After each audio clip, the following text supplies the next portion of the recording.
vocês puderem no Instagram, quem estiver vendo pelo Instagram, vocês puderem mandar a cidade e estado de onde vocês estão falando. Professor, se eu quiser começar a gravar, acho que já é uma boa. Tá, comecei a gravar aqui, Abdala, já larguei ao vivo no Facebook também, o pessoal já começa a entrar. Excelente. Aqui no Zoom também já tem alguns, a mesma coisa. Se o pessoal aí do Facebook, do Zoom aí quiser botar cidade e estado aí que está falando, a gente já vai comentando aqui. Excelente. Aqui já estamos com o Guilherme Garcia de Caxias do Sul, Rio Grande do Sul. Áudio está ok. Vamos lá. O Daniel César, Chique na Bahia. A Érica Oliveira. Da onde? Na Bahia? Chique. Chique. O Daniel César, de Chique na Bahia. A Érica Oliveira, de Tumbiara, Goiás. O Rodrigo Vidal, de Fortaleza, Ceará. O Patrick Colima, de Itupeva, São Paulo. A Barrentes Engenharia de São Paulo, o Engenharia Viva de Fortaleza, Ceará, a Lorena Luz de São Luís do Maranhão, a Suelen Cervelin de Catanduvas, Santa Catarina, o Tiago de Aracaju, do Sergipe, o Pedro Oliveira de Piripiri, Piauí, Piripiri, Paulo Baldasso de Porto Alegre, o Marcos Salles de São Gotardo, Minas Gerais, a Magda Serafim de Salvador, na Bahia, a JD Construção de Catanduva, São Paulo, Pedro Souza de Teresina, no Piauí, a Nara Mendonça de Conceição do Pará, Minas Gerais, o Eduardo Bosque de São Paulo, o Sonder de Brasília, DF, o Emerson de Maceió, Alagoas, a Priscila de Porto Alegre, Rio Grande do Sul, a Tainá, de Presidente Prudente, de São Paulo, a Engenharia Viva de Campo Maior, no Piauí, o Estefânio Pinto, de Portugal, o Alcides Júnior, de Uruaçu, Goiás, o Lucas Carvalho, de Macaé, no Rio de Janeiro, o João Gabriel, de Redenção, no Pará, o Michel Nunes, de Santa Luzia, do Pará, o professor engenheiro William Matheus, nosso parceiro lá de Tocantins, Momento Engenharia, nosso parceiro Gildeon também, nosso colega e autor do livro Patologia das Construções, lá de Salvador, na Bahia, e o Glauco, do Distrito Federal. Bom, acho que a gente já tem uma turma grande aqui, já estamos com 54 pessoas aqui no Instagram. Passar a palavra para o nosso grande professor Bernardo Tutiquian e também para o professor Inoel, que é o responsável pela palestra de hoje. Quem não, mais uma vez, pessoal que está assistindo pelo Instagram aqui, quem não conseguir ver tudo, por algum motivo, ou quiser ver depois, esse link dessa palestra de hoje vai ser disponibilizado, como sempre a gente tem feito nessa quarentena aí. Então, professor Bernardo, mais uma vez, obrigado. Professor Inoel também, obrigado. E vamos tocar aqui, que hoje promete. Bom também aí, obrigado, Abdala. Também aqui o Robson de novo, aqui o Robson de Tocantins. Né? Olha aí, professora Glaucia de São Carlos, tá? Olha a responsabilidade, né? A Tatiana lá de Goiânia, Tatiana Jucá, bastante gente. Agora é contigo, Inoel, vamos lá. O Inoel Zames aí é um grande pesquisador nessa área de concreto autorregenerante. De concreto flexível, aí um concreto que vem entrando aí cada vez mais aí no Brasil e até no mundo ainda, um concreto recente para o mundo, né? E o Inoel doutorando aí, tá na finaleira, né, do seu doutorado e já professor aí da universidade, tá? Acho que agora é contigo, né? Toca a ficha. Então tá, pessoal, boa tarde, boa noite. É uma satisfação poder falar com vocês. Obrigado pelo convite, professor Bernardo, Abdala também. Bom, e aí a satisfação é muito grande participar desse momento e a gente conseguir falar um pouquinho de concreto flexível, né? Digamos assim, convencionalmente chamado de Engineered Cementitious Composite, digamos tecnicamente. E aí, assim, nas redes sociais, em notícias e tudo, o pessoal acaba utilizando um termo mais fácil, assim, de divulgação, que seria concreto flexível ou bendable concrete, né? Um concreto maleável. Vamos passar aqui o slide. Bom, aqui é um slide padrão, acho que das redes sociais, eu acho que vocês já divulgaram todas as redes de vocês durante as lives. só passando para reforçar. E o que seria, né, esse Engineered Cementitious Composite, ou seja, entendam o ECC como o concreto flexível, tá? É um composto reforçado com fibra, um composto cimentício, que ele apresenta elevada taxa de deformação e, consequentemente, ele tem um ganho de resistência, né, com esse aumento do carregamento.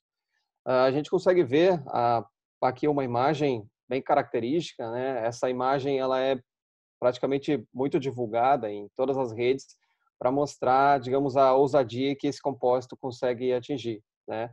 Digamos que a gente tem uma taxa muito grande de fissuras também, vocês conseguem ver a face inferior, a face tracionada dessa peça, e, consequentemente, não tem tela, não tem vergalhão, não tem nada nesse aço, tá? Então, logo, logo a gente conta o segredo desse tipo de composto e vou falar também um pouquinho do histórico dele. Bom, praticamente por que estudar os ECCs ou até estudar esses compostos cimentícios avançados? Praticamente tornar estruturas, além da segurança funcional, segurança estrutural, ter umas estruturas mais resilientes, né? Consequentemente, estruturas que sejam mais duráveis e também trabalhar com materiais sustentáveis, né? Praticamente abordando todos esses três temas é um desafio. Hoje é um desafio trabalhar com esses três tipos de características, né? Convencionalmente, a gente acaba desenvolvendo alguns projetos, né, no fluxo convencional entre materiais. Dentro dos materiais a gente estuda os componentes, produção, infraestrutura, microestrutura, e algumas vezes a gente acaba abordando a estrutura, os materiais e o sistema de uma maneira isolada. E praticamente o que faz com que a gente evolua ou não seria indicadores de custo, né, econômicos. Saiu mais caro, a gente acaba não evoluindo, né? Muitas vezes isso acaba travando o desenvolvimento de alguns materiais. Mas a ideia é trocar um pouco esse conhecimento e este fluxo por algo mais, digamos assim, viável, que a gente consiga utilizar o material adequado para a estrutura adequada e no sistema adequado, né? E, consequentemente, essa evolução ela vem de impactos de sustentabilidade, indicadores econômicos, do meio ambiente e indicadores sociais, né? Onde que a gente vai utilizar, em que tipo de edificação a gente vai utilizar esse tipo de material. Bom, isso basicamente a gente acaba abordando tanto no ECC, né, o concreto flexível, quanto no concreto de ultra alto desempenho e no self-healing, o autorregenerante, autocicatrizante. Acho que a professora Fernanda acabou abordando aí na semana passada. Bom, só abordando um pouquinho desse desenvolvimento, pensou-se em ter materiais que tenham uma ductibilidade, consequentemente levando um pouco mais de resiliência às estruturas. Inicialmente pesquisou-se o concreto reforçado com fibra, né? Principalmente utilizando o aço. Pensou-se, olha, eu tenho o concreto armado, então se eu colocar mais aço, eu acabo atingindo essa ductilidade, né? Hein, Do meu Noel? composto. Oi? Rapidamente, só para tu entender aqui, a gente vai interrompendo, né? O meu gato também interrompe aqui. Vai lá. Noel e o gato, sempre com o teu gato junto, né? Olha só, inclusive pergunta aqui não sei se tu conhece, Rodrigo Périco, né, de São Leopoldo. Esse eu conheço.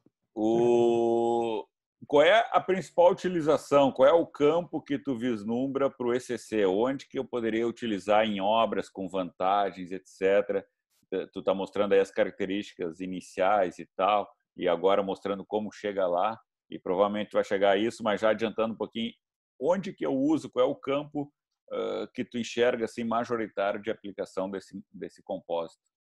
Bom, esse composto ele acaba se comportando muito bem quando ele é submetido a esforços de tração, né? Ele acaba absorvendo esses esforços, tanto estáticos quanto dinâmicos. A gente pode aplicar esse tipo de material em regiões sísmicas, né? Ou a gente pode utilizar esse material em pavimentação, retirando aquela junta de dilatação entre tabuleiros, que normalmente é um ponto assim que o pessoal não atenta muito à manutenção. Eu poderia colocar esse ECC parelho em cima, sem precisar ter essa junta, porque o ECC ele vai criar um pouco de fissura e vai trabalhar nessa junta selando. Outras aplicações, tubulações, outras aplicações, placas para fachada, materiais decorativos, a gente acaba tendo inúmeros tipos de aplicação para o ECC e praticamente o diferencial dele é onde a gente consegue, onde a gente necessita ter um composto não frágil, mas um composto que tenha absorção de esforços e deslocamento, principalmente em regiões onde já tem vibrações. Não precisaria ser apenas em regiões sísmicas, mas também blocos de acomodação, de tabuleiros de ponte e entre outros. Mas eu posso mostrar na própria sequência alguns tipos de aplicação com imagens, são inúmeros tipos de aplicação, mas o diferencial é onde eu tenho esse composto para onde eu não consigo, ou até é inviável utilizar um material frágil, né? Eu consigo utilizar esse ECC, que tem essa criação de microfissuras, né, em esforços de tração, né, que é, digamos, uma desvantagem do concreto convencional, de qualquer matriz cimentícia não reforçada. Uhum. Bom, e aí, pensando nisso, foi-se necessário, vamos colocar fibra de aço. Aí, vamos colocar fibra de aço, vamos ver se a gente consegue atingir essa ductilidade, né? Esse comportamento. Não se atingiu. Se atingiu esse estado pseudodúctil, vamos supor. E ainda se mantém muito frágil. Aí, outra alternativa seria aumentar o teor de fibras de aço. O pessoal acabou aumentando, criou até o Cifcon, que basicamente só tem fibra, chega a 20% de teor de fibra nesse tipo de composto. Praticamente é um concreto armado. Tu coloca a fibra e aí depois faz essa concretagem com uma pasta. Mas verificou-se que não é só o tipo de material que a gente tem que colocar, o teor. A gente tem que cuidar também essa zona de interface, é o que ancora a fibra na matriz.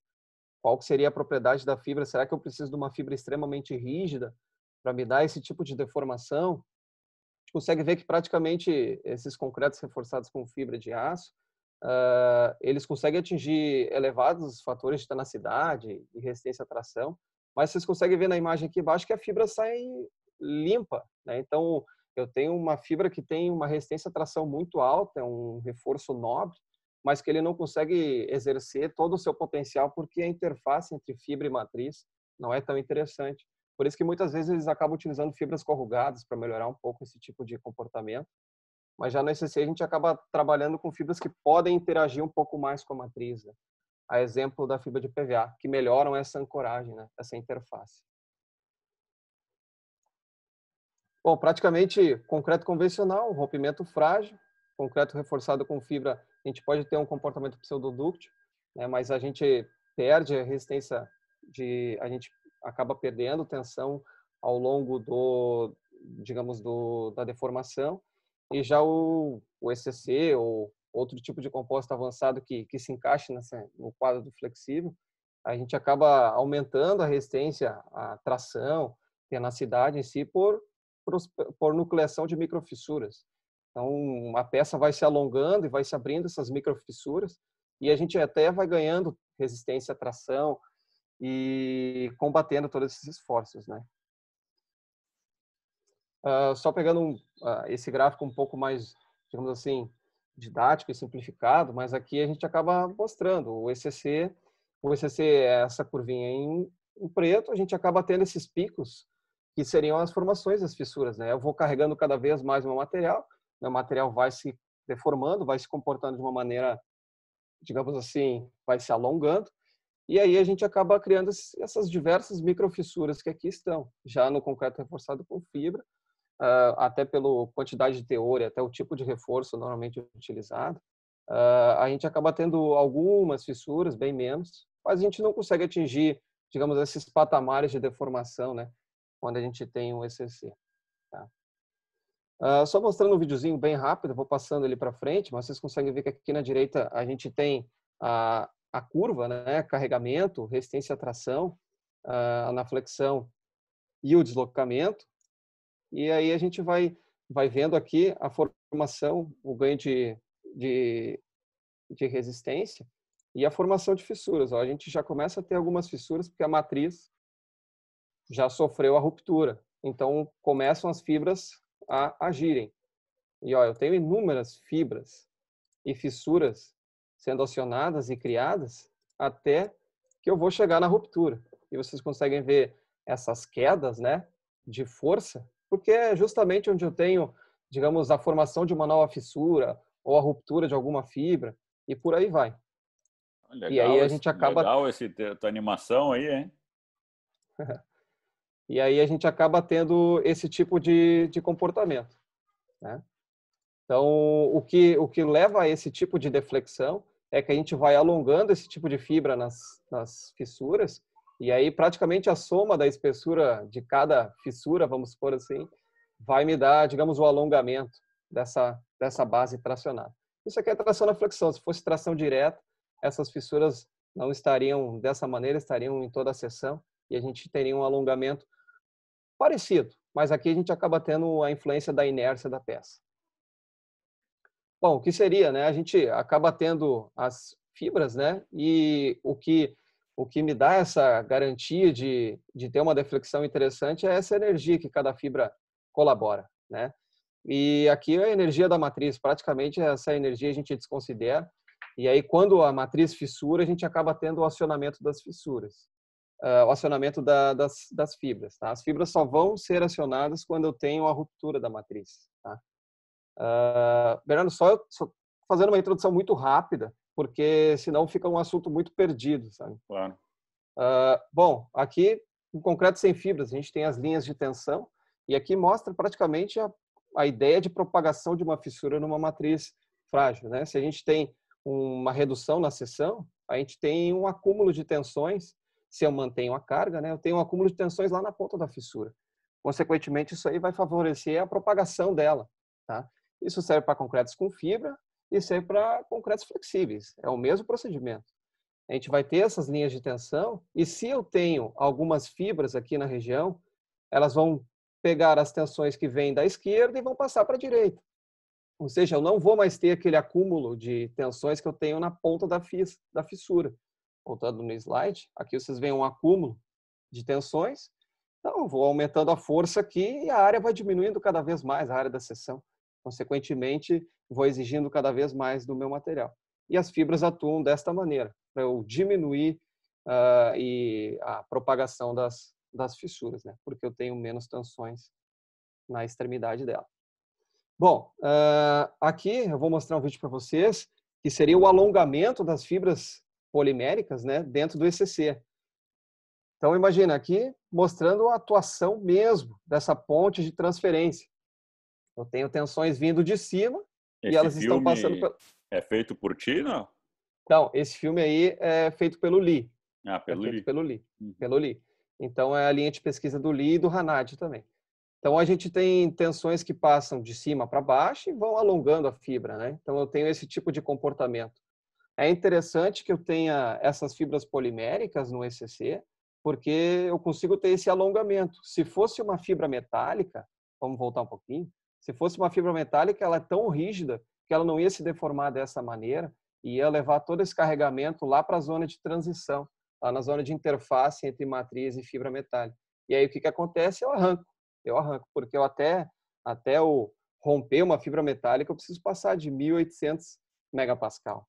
Não, desculpa interromper.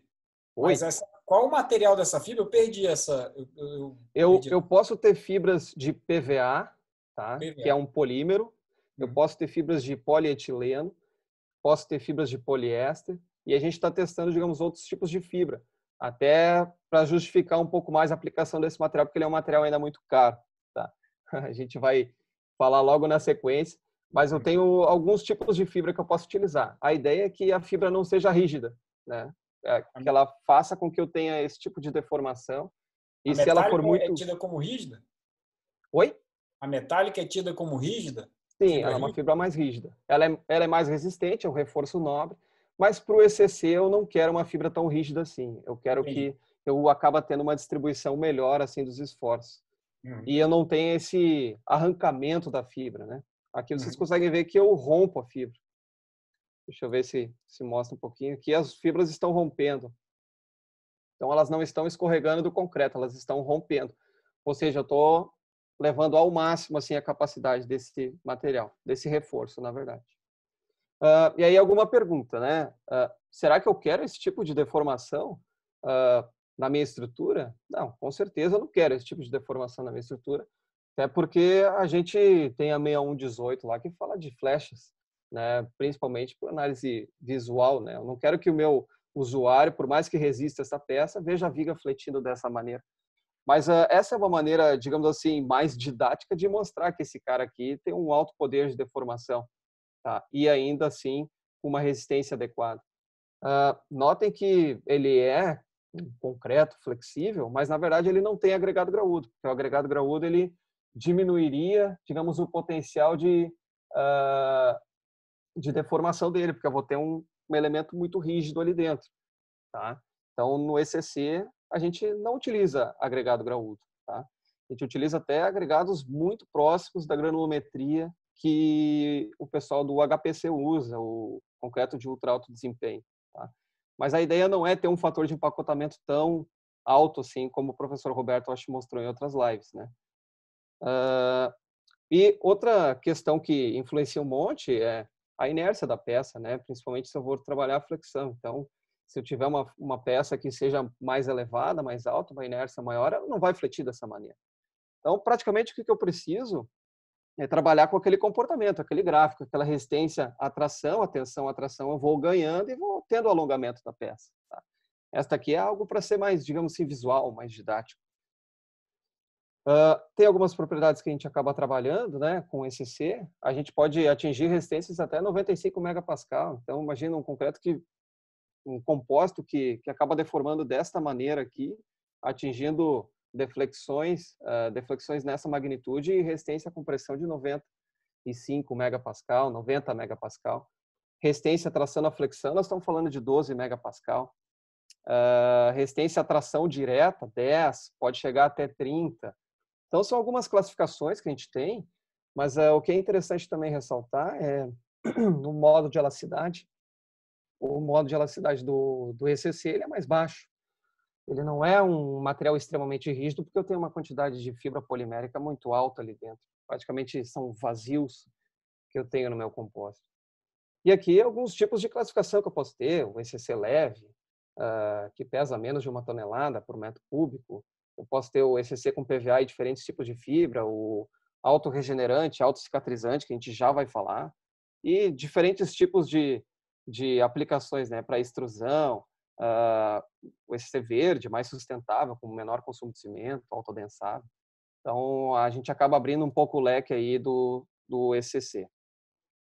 Dentro do ECC, nós podemos ter até uns caras assim fora da curva que podem chegar a 200 megapascal, né, e deformação de 6%, ou seja, quase um aço, né?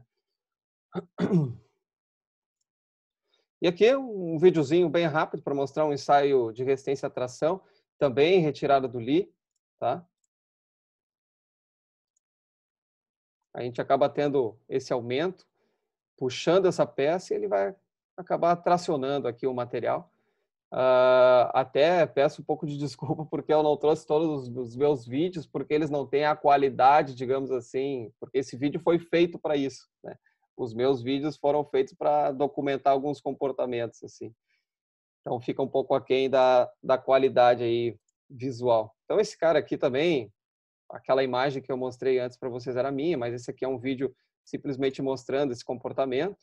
Então vai subindo essa base, o concreto vai dobrando, se não tem nenhum aço ali dentro, não tem nenhuma tela. É simplesmente uma matriz cimentícia e um reforço descontínuo ali, que esse reforço é polimérico. E aqui, pô, a gente chega em 95 megapascal e, consequentemente, a gente espera que esse cara chegue, ele tenha uma ruptura explosiva, né? Pelo acúmulo de energia que a gente vai tendo nesse CP, assim que der alguma fratura, ele vai explodir. Pior que não, ele vai amassando, né? Deixa eu ver aqui. Ele vai amassando, ó. Esse material, ele não tem essa ruptura explosiva como pode se esperar, então ele vai amassando. Até uma das consequências dele ter um baixo modo de elasticidade. Ele não é um material tão rígido assim. Daí aqui o que o Rodrigo Pérez, até o Bernardo comentaram, né? Quais são os tipos de aplicação que a gente pode ter e o que já foi aplicado. Aqui no Brasil, foram muito poucos estudos que a gente teve, praticamente eu acho que teve 1 ou 2, e não a nível de doutorado, e aplicações a gente tem quase 0, mas a gente tem várias aplicações fora do país. tá? Porque esse material ele já vem num desenvolvimento. Ele começou pelo Lee em 92, mas ele apareceu mesmo em 2005, 2006, e aí as aplicações elas são muito recentes, elas são de 2008, as primeiras aplicações desse material. Então ainda tem bastante coisa para investigar. Mas aonde já foram aplicados, né? Vigas de travamento de núcleos rígidos, já vou mostrar para vocês. Até vou passar esses 2 slides, que seria só uma introdução, mas ao invés de, principalmente para travamentos de edificações, né, ao invés de utilizar esses núcleos rígidos que têm um elevado consumo de concreto, e a gente precisa ter vários tipos de elementos para um travar o outro, a gente pode ter essa alternativa de núcleos com concreto convencional e as vigas de ligação desse núcleo serem ECC, até porque a gente vai ter vários tipos de vários carregamentos, né, atração e também cisalhamento. A gente consegue ver aqui algumas imagens, né, do comportamento do convencional quando eu vou tendo a sobrecarga de cisalhamento, né, o esforço de cisalhamento, ele vai fragmentando, porque ele é material frágil. E o ECC ele já está nessa maneira aqui, ele já tem fissuras muito menores, o que prejudica muito menos a durabilidade e, consequentemente, a gente tem um desempenho bem melhor, né, do que um concreto convencional. Claro que possa dar alguma dúvida agora, mas claro que eu não vou pegar e vou retirar o aço, né? Eu acabo retirando o concreto frágil e vou acabar colocando o ECC em conjunto com o aço, tá? Em alguns elementos eu ainda preciso disso, tá? Em outras peças eu vou mostrar para vocês que a gente não precisaria. Mas bem menos quantidade de armadura, né? Claro, eu consigo otimizar bastante, até porque o meu material muda muito, né? Muda muito. Eu consigo fornecer a deformação que eu gostaria que minha estrutura tivesse, né? Simplesmente trocando o material. Então, como é que eu faço esse tipo de concretagem, né? Essas vigas foram feitas pré-fabricadas, então o ECC ele tem uma tendência de ser um material assim pré-fabricado, industrializado. E aí a gente acaba colocando, né, esse tipo de elemento e depois vai concretando. Aqui a gente tem a imagem da peça já na forma e as esperas com as armaduras, né? Então, edificações que foram aí no Japão até 60 pavimentos. Outra aplicação interessante, se eu não tenho um sistema de amortecimento aos esforços horizontais, eu vou ter uma ruptura brusca se eu tiver concreto convencional mais aço, né, um concreto armado. Então, uma estrutura que não suporta tanta deformação.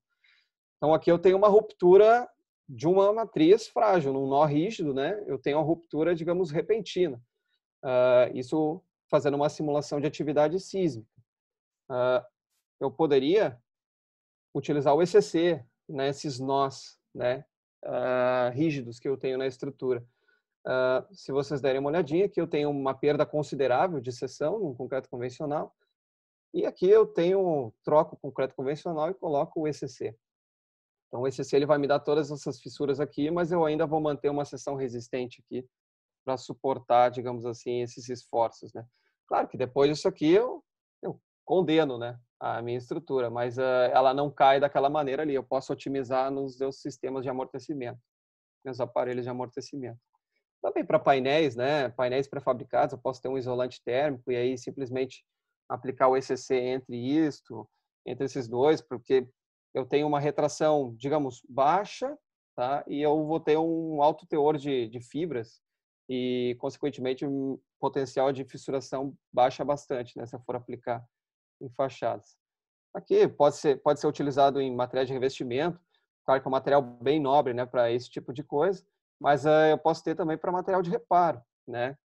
Então, se eu quiser fornecer de novo, né, vida útil, né, para a minha estrutura, posso ter camadas, né, de 10 milímetros aplicadas em locais de agressividade bem elevada. Eu já vou entrar na especificação do material, do que ele é composto, né, porque pode causar alguma dúvida, né, mas aqui algumas aplicações. Ele pode ser projetado aqui em spray, porque é mais fácil, né, para fazer esse tipo de aplicação, mas vai depender muito da consistência do material. Elementos pré-fabricados, eu acho que até o Roberto mostrou passarelas, assim, que eu tenho a combinação de estruturas metálicas com uma placa cimentícia, daí essa placa de OHPC, eu poderia ter essa placa em ECC porque eu tenho a deformação da estrutura metálica e a placa de concreto acaba acompanhando isso. Oi. Mais uma pergunta interessante aqui também, a Tati Hentz te mandando abraço. Felipe Roura, olha aí o Felipe Roura assistindo olha aí a palestra. A pergunta aqui do Jean Moreira, não sei se tu conhece o Jean Moreira. Conheço. Ele está perguntando a questão de reparos. Eu vejo como muito interessante esse material para reparos estruturais, etc., né, em ambientes até de elevada agressividade. Tá aí, estou até mostrando ele sendo projetado, né, que ajuda inclusive na aderência e tal do material novo com o material usado, né, o material velho, né. O Jean está perguntando, enfim, deixa tu respondendo, sobre a questão da corrosão, né? Eu acho que ele estava se referindo quando as fibras eram metálicas, né? Porque, claro, em fibras poliméricas não vai ter corrosão. Mas vamos imaginar no caso das fibras, até o Sifcon que tu apresentou lá, que é um concreto cheio de fibra metálica, ou o próprio ECC com fibra metálica. Como seria a corrosão delas em comparação com o concreto armado convencional?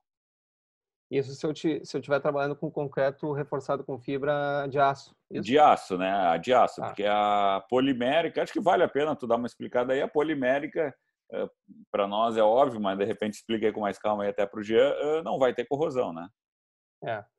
Não vai ter. E até essa é uma das questões que o pessoal acaba questionando também para execução de pisos, né? Eu posso ter um concreto reforçado com fibra de aço aplicado em piso e aí pode ficar uma ou outra ponta de fibra de aço que pode acabar tendo a corrosão, mas ela é uma corrosão pontual, né? Então, simplesmente ela vai acabar tendo a corrosão naquela fibra, eu tiro a fibra, eu trato e pronto. Ela acaba corroendo pontualmente. Eu acho que esse é um fator mais estético do que estrutural, né? Em fachada que pode atrapalhar um pouco mais, né? Porque tu pode ter alguns escorrimentos ali, né? Perfeito.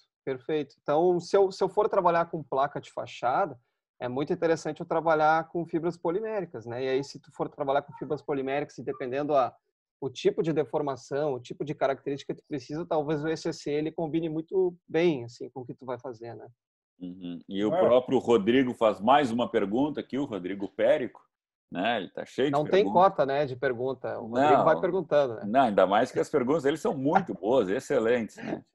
E algum tratamento externo em relação ao fogo, a resistência ao fogo, já fazendo aí uma propagandinha, quarta-feira a live é sobre estruturas em situação de incêndio, né? Mas alguma preocupação, seja se o material tem essa resistência ao fogo ou se tem que fazer alguma proteção com uma placa de gesso cimentícia, uma pintura intumescente, por exemplo? Pois é, o ECC ele é um material cimentício, né? Então não é combustível. Mas a grande questão é a questão do desplacamento, né? Então o desplacamento, porque ele tem uma porosidade muito baixa, então até vocês vão explicar melhor aí na quarta-feira, mas muitas vezes eu acabo incorporando fibras poliméricas em concretos convencionais para diminuir a pressão interna do concreto com o aumento da temperatura, né? Que vai fazendo com que a água saia. E aí eu tenho o desplacamento e desprotege a armadura. Então, o ECC, digamos, ele não teria esse problema, porque o teor de fibra polimérica é muito alto, e aí essas fibras poliméricas elas vão derreter, e vai praticamente, eu vou criar esse vazio, né? Se eu for fazer uma viga de ECC, na verdade eu não faço, porque eu não quero aquela deformação. Eu trabalho com elementos pequenos e que eles estão submetidos praticamente assim à resistência à tração e tal, mas não tanto à flexão. Se for um material assim de reparo, eu vou criar porosidade, não vou criar o desplacamento e mesmo assim eu continuo protegendo a armadura. Tem alguma informação do SCC com relação à vibração? Tem algum ensaio? Você analisou a questão da vibração ou não? Não, a vibração a gente não avaliou. A gente avaliou, digamos assim, fazer o ECC autorregenerante e também com materiais que a gente tem aqui na região, né? Porque praticamente eu vou mostrar para vocês são ECCs que são materiais que vêm de tudo que é parte, né? Mas o ECC ele acaba tendo um desempenho muito interessante quanto a essas questões de fluência, né? Então vibração, fluência, então já foram feitos vários ensaios, né, quanto a isso e o desempenho é bem interessante, é melhor que o convencional. Uma aplicação muito usada, eu vejo isso no mundo inteiro, é a academia de ginástica, porque a gente tem problema com uma estrutura muito rígida em academias de ginástica, Principalmente com essa moda de crossfit, aquela coisa toda, o cara tem 10, 15, 20 pessoas pulando, soltando peso ao mesmo tempo. Então, de repente, o ECC pode ser uma boa solução para a academia de ginástica. Tu né? faz crossfit, Abdala? Não sou crossfiteiro, não. Não, Tem alguns amigos meus. Não, eu sou tradicional, professor. Levanto peso igual o povo de antigamente. Mas, enfim, tem muita gente que faz esses. E na própria academia, onde você tem várias esteiras, uma do lado da outra, quando você tem horário de pico aí, todo mundo correndo, é impacto constante na estrutura. Né? Então, de repente, pode ser uma área enorme para o ECC. Pode sim, porque esse material ele tem essa compatibilidade, né? A gente consegue fazer e desenvolver esse material para esse tipo de aplicação. Então, essa é a ideia, não é pegar e fazer um prédio inteiro de ECC, mas existem elementos que eu preciso ter essa questão de absorção de deformações, resistência à tração, então eu acabo trabalhando pontualmente com ECC, né? Então, essa é a ideia.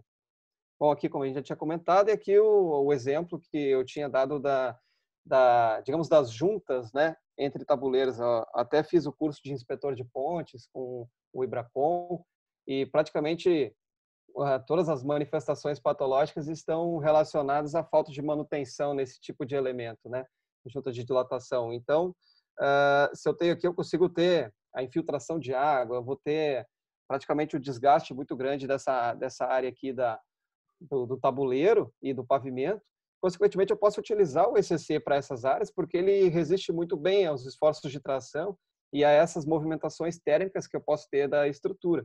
Ele vai fissurar? Bom, ele vai fissurar, mas são fissuras muito pequenas. São fissuras que ficam na faixa de 0,1 milímetros. Claro que existem fissuras, digamos, que possam subir um pouco mais, talvez 1,15, alguma coisa do gênero.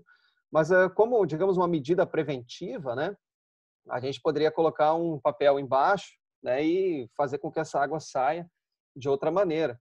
Mas eu acabo evitando esse tipo de problema, de corrosão, tanto aqui nas nossas vigas de travamento, e até existem aplicações disso na vida real. Então, aqui uma junta, né, a junta de ligação, então ao invés de ser cerrada essa junta, ou principalmente ser tratada, né, com a chegada dos dois tabuleiros, o pessoal passou o ECC direto, né? Então, passa o ECC direto e vocês conseguem até ver que aqui o pessoal não está utilizando aço, está utilizando barra de GFRP também, até por essas questões de agressividade. Então, não sei se vão falar de barra de GFRP, mas é um assunto bem interessante também. E aqui é uma aplicação. Estamos programando, né, aí para as próximas semanas, aí, mas ainda estamos vendo aí quando será. Material bem interessante também. Então, aqui a gente consegue ver, em 2015 foi liberado, né, para a circulação, né, de veículos, e em 2010, 10 anos depois, a gente praticamente vê que é a mesma coisa e a gente não tem a formação da fissura, o que tenderia a ter se fosse um concreto frágil, né, um concreto convencional. Isso é onde? Isso é no Japão. Japão. E a gente até teve uma tese de doutorado aqui da Universidade Federal do Rio Grande do Sul, que acabou utilizando o ECC para pavimentação, né? Então, para verificar a resistência à abrasão, né, desse tipo de material. Então, chegou em resultados muito interessantes, até viabilizando assim algumas aplicações aqui no Brasil, né? Também algumas aplicações em revestimentos de túneis, aqui em regiões de vibração, viu, Abdala, que tu tinha comentado. Então, aqui seria basicamente movimentação transversal das vigas, né, de uma ponte, para travamentos, né? E revestimentos em aduelas, em locais onde eu posso ter zonas de agressividade, aqui eu tenho o mar, né, aqui no Japão, e a aduela de drenagem. Então, eu posso ter esse tipo de tratamento entre as juntas, né? Posso ter revestimento interno de tubulações, até porque eu trabalho com um material que tem uma porosidade muito baixa. E aí aqui, multifunções, e até algumas que a gente pode discutir. Até extrusão de tubos, né? Talvez isso aqui facilitaria muito a execução, né, professor Bernardo, de tubos, talvez retirando a tela, né? Pode acontecer alguns estudos aí relacionados a isso, porque o ECC pode fazer com que isso seja possível. Aqui, juntas, né, locais de ligação entre vigas metálicas e lajes de steel deck, então eu acabo tendo esse tipo de problema também, porque eu tenho um material frágil e tenho movimentação da estrutura, Então, eu acabo tendo esse tipo de problema, até ruptura, fragmentação, porque eu acabo perdendo o engaste, né, que eu gostaria que tivesse. Até aqui uma imagenzinha de fazer um comparativo de ancoragem, até um concreto convencional, ancorado, uma barra ancorada no concreto convencional, puxado, eu tenho a ruptura aqui do bloco e aqui de um ECC. Então, eu tenho a distribuição, a absorção dos esforços por meio dessas fissuras.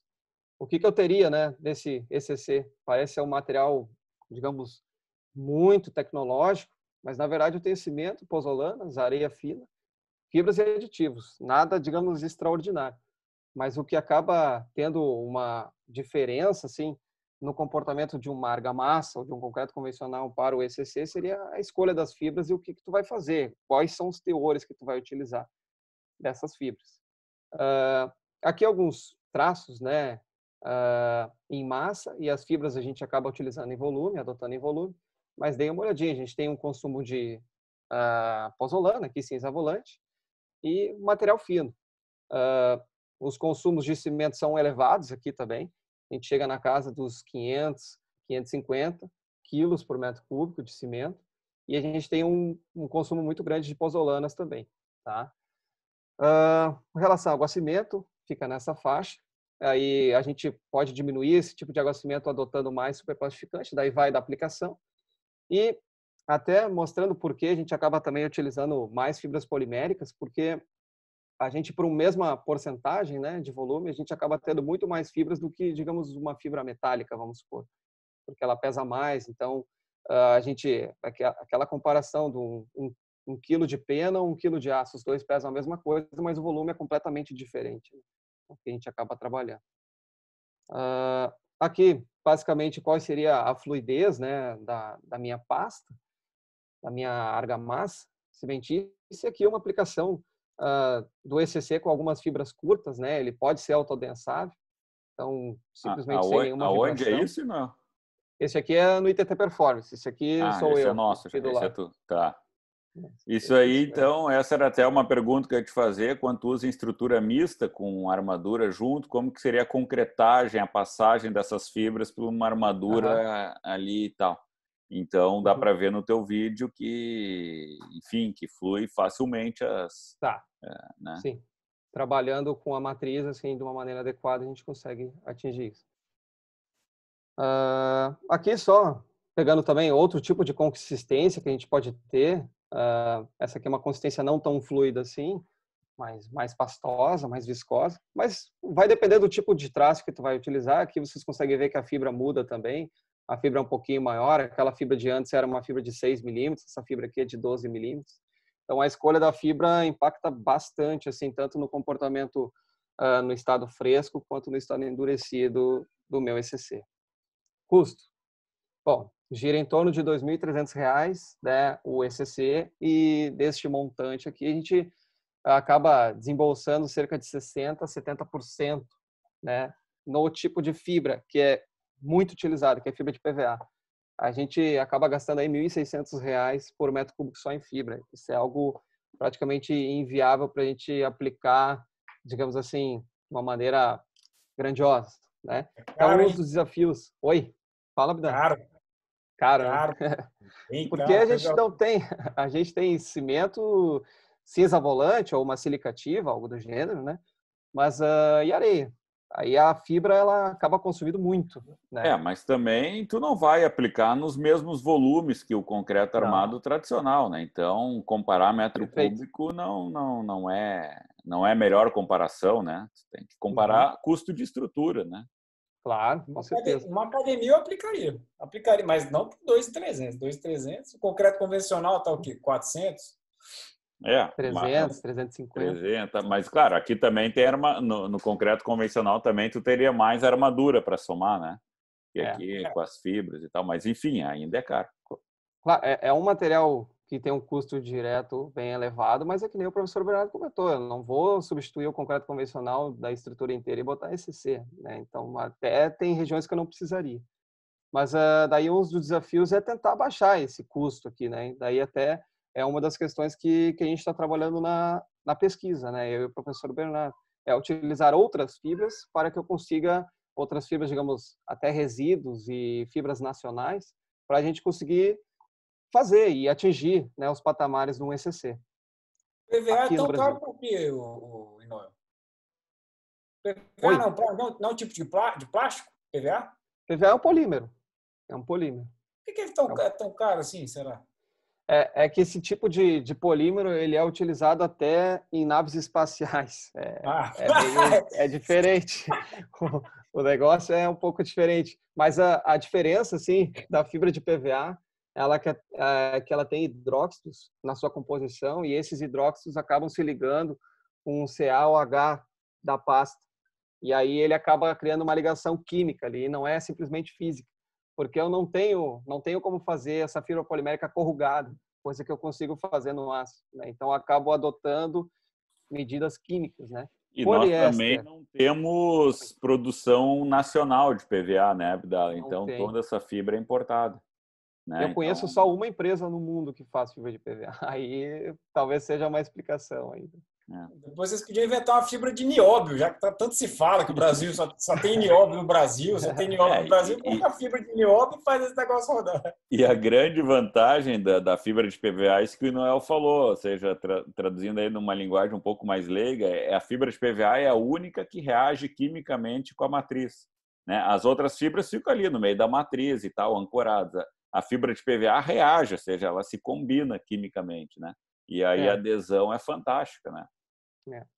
Então, talvez se eu quisesse utilizar alguma fibra que não seja de PVA e consiga ter uma ligação legal, assim, natural, tudo bem, mas pode ser que eu queira utilizar uma fibra que não interage muito bem com a matriz, mas eu posso utilizar aditivos para isso, tá? Existem aditivos que eu acabo incorporando para melhorar essa ligação entre uma fibra que não reaja tão bem assim com a matriz, Então, aqui os avanços, né, da indústria química, né, dos aditivos para concreto.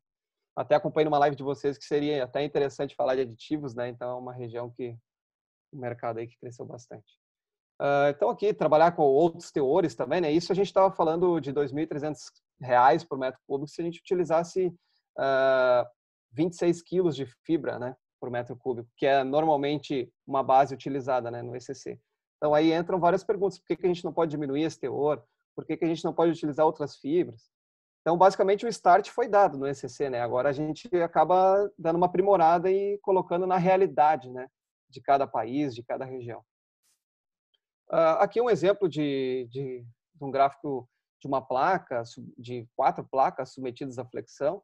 A gente acaba vendo que essa preta aqui é o ECC com o PVA, e aí a gente tem até a sobreposição de outras placas, mas de outros ECCs com outros tipos de fibra de polipropileno, de fibra de poliéster. Então, eu tenho até diferentes teores aqui, mas eu consigo chegar em ECCs que economicamente são bem mais viáveis, né? Se eu utilizar fibra de poliéster, é um resíduo, então eu não gasto nada, né? Para acabar incorporando no concreto. E aí, praticamente, o meu custo é cimento, areia e a pozolana e os aditivos, né? E, consequentemente, aqui eu tenho um comportamento muito, muito semelhante, né? Eu ainda tenho resistência à tração e eu ainda tenho essa deflexão, né? Que a gente acaba chamando. E aí aqui a microfissuração. Esses aqui sem a fibra de PVA, né? Mas com a fibra de poliéster e de polipropileno. Então, você consegue ver que tenho microfissuras aqui, tenho aquele gráfico muito semelhante.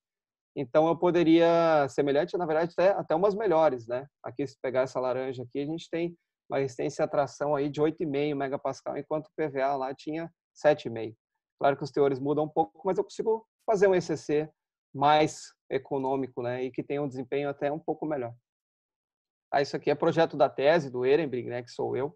Então, algumas imagens aqui são um spoiler, né? Que a gente vai dando. E aí, como eu tinha comentado com vocês, a gente consegue utilizar o ECC em conjunto com o aço, né? E aí entrou uma grande dúvida da pesquisa. E será que eu consigo fechar essas fissuras? Será que eu não ia aumentar a durabilidade? Como seria esse comportamento? Aí eu lembro que até a Fernanda fez uma live quarta passada falando de diferença de cicatrizante para regenerante, né? O cicatrizante é simplesmente eu fechar a fissura e o regenerante seria eu voltar às propriedades ou até melhorar, né, as propriedades mecânicas desse compósito. Bom, essa é uma questão que a gente está tentando resolver aí na tese também, tá? Dando aqui uns spoilerzinhos, eu tenho um autogênico, né, que no meu ECC seria a pozolana e o consumo de cimento, e o autônomo, que eu acabei incorporando bactérias e aditivos cristalizantes. Pegando aqui um exemplinho, uma imagem lá direto da fonte, com silicativa, né?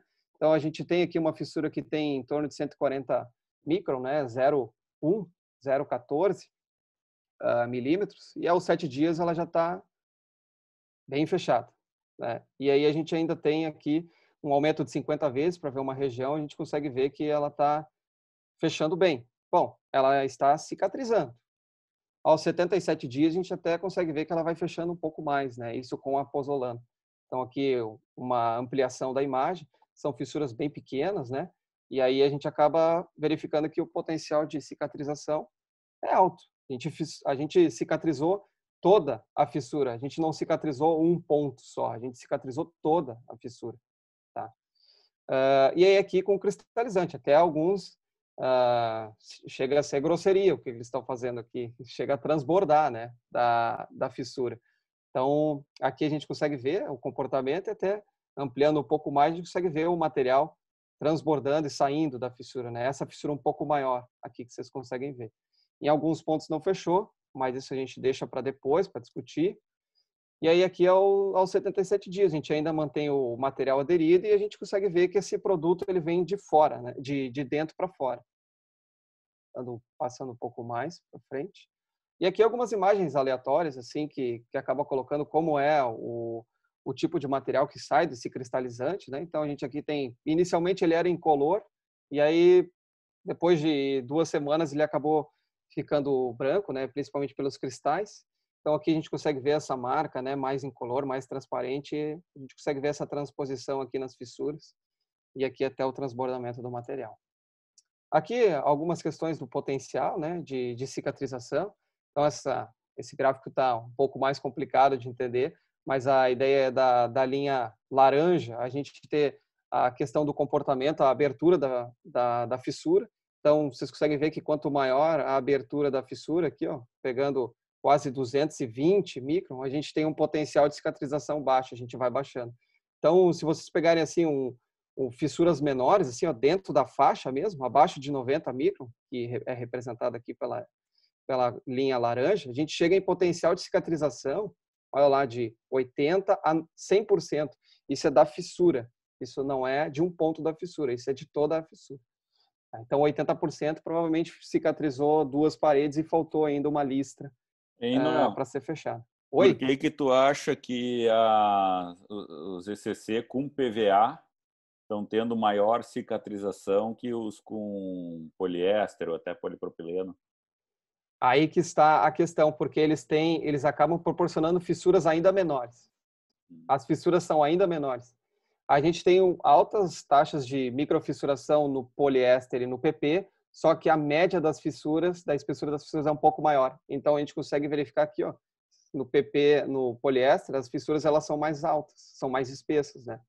E no PVA elas são um pouquinho menores, e o que acaba sendo um reflexo direto do potencial de cicatrização do meu ECC. Então, é muito em relação à espessura da fissura. Até eu e a professora Fernanda, a gente acaba trocando algumas ideias, porque as teses elas são meio parecidas na parte da cicatrização. E a gente consegue ver isso aí tanto no trabalho dela, sendo um concreto convencional, quanto no meu, que a espessura da fissura ela é bem importante, né? Claro que aqui, se for, com certeza, ali nas minhas amostras eu tive fissuras que talvez chegarem em 0,25 por aí, que cicatrizou, mas pontualmente. Mas a ideia aqui é focar na continuidade. Não adianta eu ter só um ponto da fissura cicatrizada, porque o cloreto ou outro tipo de agente agressivo vai passar do lado dessa cicatrização. O que você chamou de ELS, PL? É estado de limite de serviço? Isso. Bom, eu também tive variações de taxa de carregamento, né, nas minhas amostras. Então, para provocar fissuras com espessura diferente, né? Então, a gente consegue ver que quando eu quase levo a PLS pós-estado de limite de serviço, né, mas não leva a ruptura, o meu potencial de cicatrização acaba baixando um pouquinho. Mas aqui eu ainda mantenho fissuras um pouco pequenas, ó. Elas, na média aqui na de PVA, ela é um pouquinho maior do que essa daqui. E essa foi a intenção, a gente conseguir variar também as espessuras das fissuras para conseguir ter assim um range interessante para analisar, né? Porque o impacto da espessura é muito importante. Bom, pegando aqui uma imagem mais geral assim da amostra, a gente consegue verificar que as fissuras elas cicatrizam, elas fecham. Esse aqui com aditivo cristalizante, né? E aqui com a pozolana, com a silicativa. Então a gente consegue ver essas marquinhas brancas aqui e mostra exatamente assim o produto de cicatrização, o precipitado, né, que acabou sendo formado nessas fissuras. Interessante, né? Não, porque normalmente os estudos com autocicatrizantes, autorregenerantes, são com uma fissura única, né? Aqui no ECC tu gerou múltipla fissuração e fez múltipla cicatrização, interessante. Até foi uma dificuldade assim medir todas essas aberturas aqui, porque eu tenho aberturas de diferentes espessuras, né? Não significa que todas elas têm a mesma espessura. Então, talvez uma cicatrize e a outra mais para frente não, porque eu tenho diferença de espessura. Então, foi um desafio. Ainda tá sendo, né? Um desafio a gente conseguir colocar tudo isso aí numa tabela. E aí é isso que a gente está tentando comprovar. Semana passada a gente fez alguns reensaios, então essas mesmas amostras aqui que eu fissurei lá no início, depois de 77 dias, né, depois deles passarem pelo período de cicatrização, eu reensaiei elas a flexão novamente. Então, este aqui é o comportamento do gráfico original, esse azulzinho é o original, que eu não fissurei, eu fui até a ruptura. E aí esse aqui é o famoso PLS que tu pediu ali, Abdala, que eu fui até pelo menos 80% da carga máxima, provocando algumas fissuras. Desse período aqui eu parei de ensaiar, fiquei só analisando a cicatrização e depois eu reensaiei. Então vocês conseguem ver que essa linha tracejada é um reensaio à flexão, traçando a flexão, e a gente consegue chegar em patamares muito próximos ao que a gente tinha lá no original. Só que, claro, não tem esses picos aqui porque a gente já criou todas essas fissuras aqui lá no início. Né? Praticamente a gente está tentando abrir um pouco mais elas, mas a gente consegue ver que até o produto formado aqui, pela pozolana pelo menos, consegue aderir um pouco mais, consegue manter essas fibras trabalhando em conjunto e não abrindo mais novas. Oi. Deixa eu vou ter que encerrar aqui no Instagram, porque já está dando 1 hora, já está me mandando, está me expulsando aqui. Só dar um recado pessoal do Instagram, a gente já encerra. Pessoal do Instagram que está assistindo, o professor Enoel vai continuar, vai terminar em breve a apresentação dele, depois a gente vai gerar um link disso tudo e vai mandar para quem tiver interesse, tá, pessoal? Então, vocês mandam mensagem para a gente pelo direct aqui do Instagram, que a gente manda o link dessa apresentação, que inclusive está sendo espetacular. Então, é isso. Pessoal do Instagram, obrigado. Até a próxima. Quarta-feira tem mais uma live muito bacana e sexta tem outra. Então, até a próxima. Obrigado a todos vocês aqui. Vou só encerrar aqui, que aí a gente continua. Pronto. Foram 1.200 espectadores. Maravilha. Tá bom. Bom, e aí a gente tem Lajeado inteira. Lajeado inteiro. Tá todo mundo de Lajeado, casa, né? Aqui no Rio Grande do Sul, toda a cidade assistindo. Ele sempre tem que dar uma piadinha, né, no final. Bom, então a gente consegue verificar que ele pode... Bom, é uma amostra só que eu analisei até agora, mas a gente tem outras 250 para analisar. Então, olha, há potencial da gente ter um ECC autorregenerante, ou seja, que mantém o desempenho até melhor. Olha, eu acho que a gente chega lá, tá? Porque está muito perto aqui. Claro que isso aqui não é uma média nem nada, é uma amostra, mas a gente tem outras tantas assim para analisar. Mas, digamos, esse aqui é o intuito do trabalho, né? A gente conseguir levar a autocicatrização, se conseguir regeneração melhor ainda, e ainda trabalhar com ECCs com diferentes fibras, né? Praticamente a gente consegue reduzir 70%, 80% do custo daquele valor lá de cima, que a gente acabou discutindo, tá? Bom, a apresentação era isso. Eu agradeço toda a atenção dada e agora a gente vai para as perguntas, né? Aqui, tendo aqui umas perguntas aqui, observações aqui do Facebook. Vamos lá, algumas aqui. Professor Celso Pedreira, lá de Rio Grande, Noel, como é feita a adesão ao concreto antigo? Né? Uma adesão normal ou tem camada intermediária? Isso aí ele perguntou lá quando tu estava apresentando sobre o material como material de reforço, né? Uhum. Bom, tem material para a gente acabar criando essa adesão, que basicamente é muito parecido com esses materiais de reparo que a gente acaba tendo no mercado, né? A gente precisa disso. Claro que não existe um específico por ECC, mas é um composto cimentício. Então, se tu for em algum fornecedor pedir esse tipo de bond, né, que seria um primer, né, que a gente acaba utilizando, mas tu mantém as mesmas condições, tu tem que limpar, tu tem que acabar limpando a armadura, tirar o material pulverulento. Segue o mesmo procedimento, Só vai mudar, digamos, o material de reparo. Né? O professor também, Mário Irigaray, eu não lembro, ele é do Paraná, eu não lembro agora se é Foz do Iguaçu e tal, depois ele me ajuda aí. Ele também está preocupado, que nem o Rodrigo, lá a questão do incêndio, né? Ou seja, se haverá queda brusca do módulo de elasticidade, né? Muito baseado aí nas fibras poliméricas, né?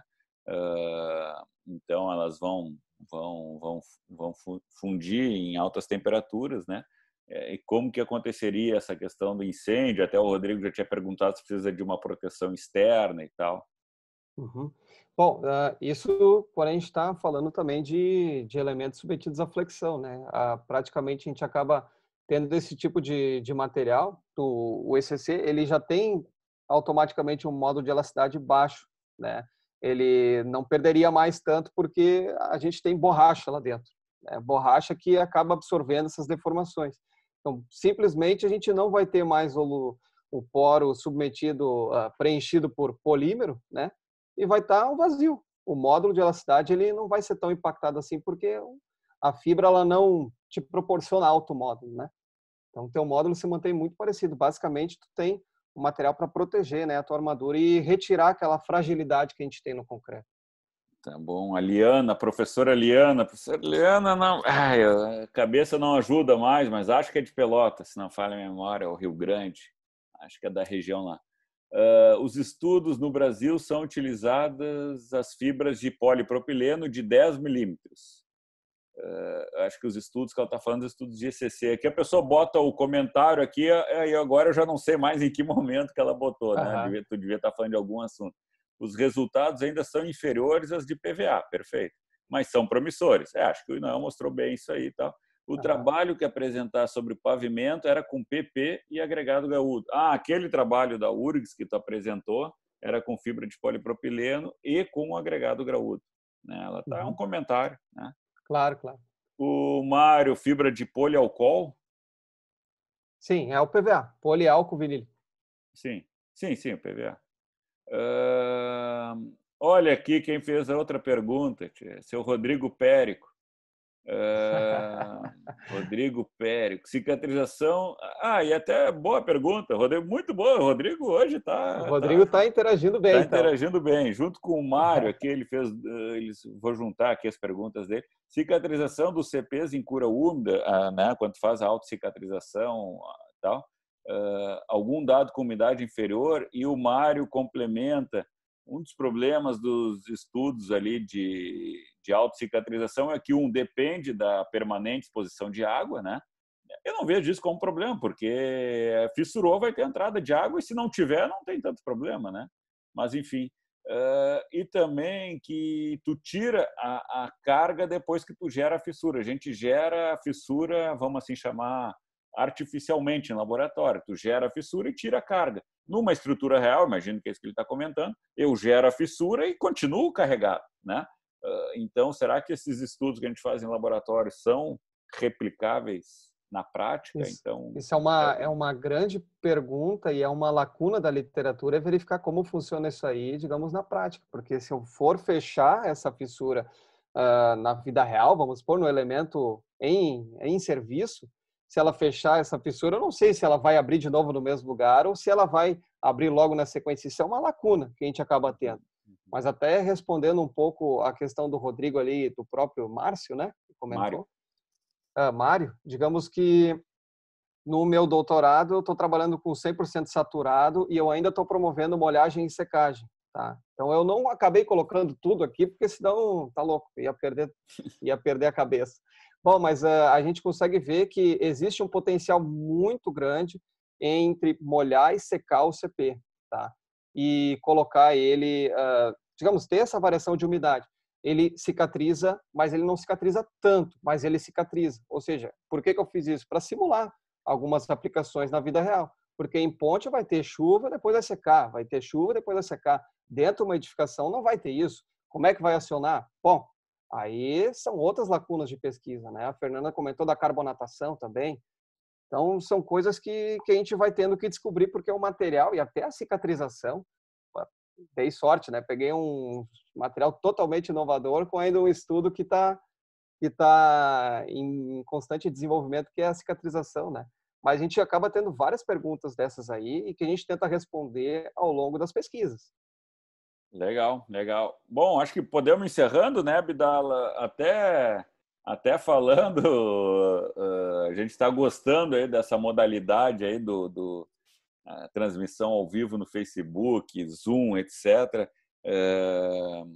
Se observarem, nós tivemos aí a apresentação da tese da Fernanda, agora do Inoel, do Roberto, Cristi, né? Trabalhos aí bem interessantes. Agora está se aproximando aí acho que ali pelo dia 28, 29, 30 de abril, nós vamos ter a defesa da Camila Simonetti de uso de placas em situação de incêndio. Eu vi que o Newton Napoli já fez uma pergunta ali, ele é da Premod, foi um trabalho conjunto com a construtora Premod, de pré-fabricado aqui da região.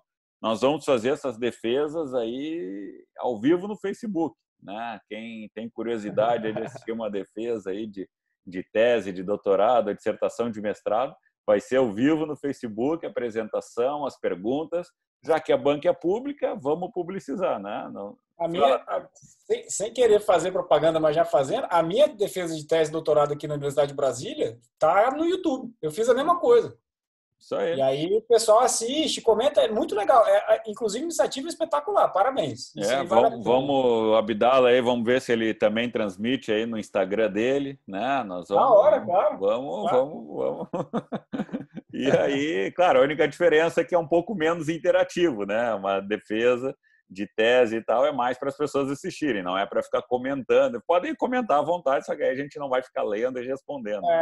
Mas a minha, por exemplo, o problema de defesa de tese é que assim, a minha teve que parar porque acabou a bateria da câmera que estava filmando. Foram mais de 4 horas, né?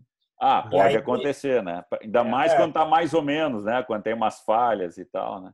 Pois é. Não, é que o trabalho é grande, né? Ou o trabalho é grande também. Então... mas foram muitas perguntas também. Mas foi legal, tá no YouTube. Quem quiser, tiver interesse, está lá. Já tem, eu editei o vídeo mostrando a hora que eu falei da introdução, da revisão bibliográfica, da metodologia, tá tudo separadinho. É legal, inclusive, mais uma vez, parabéns por estar fazendo isso. Não, e até a importância de seguirem lá os Instagram, né? O meu, do ITT Performance, tal, porque é onde a gente vai divulgar todas essas coisas, a Abdala, Construção Civil.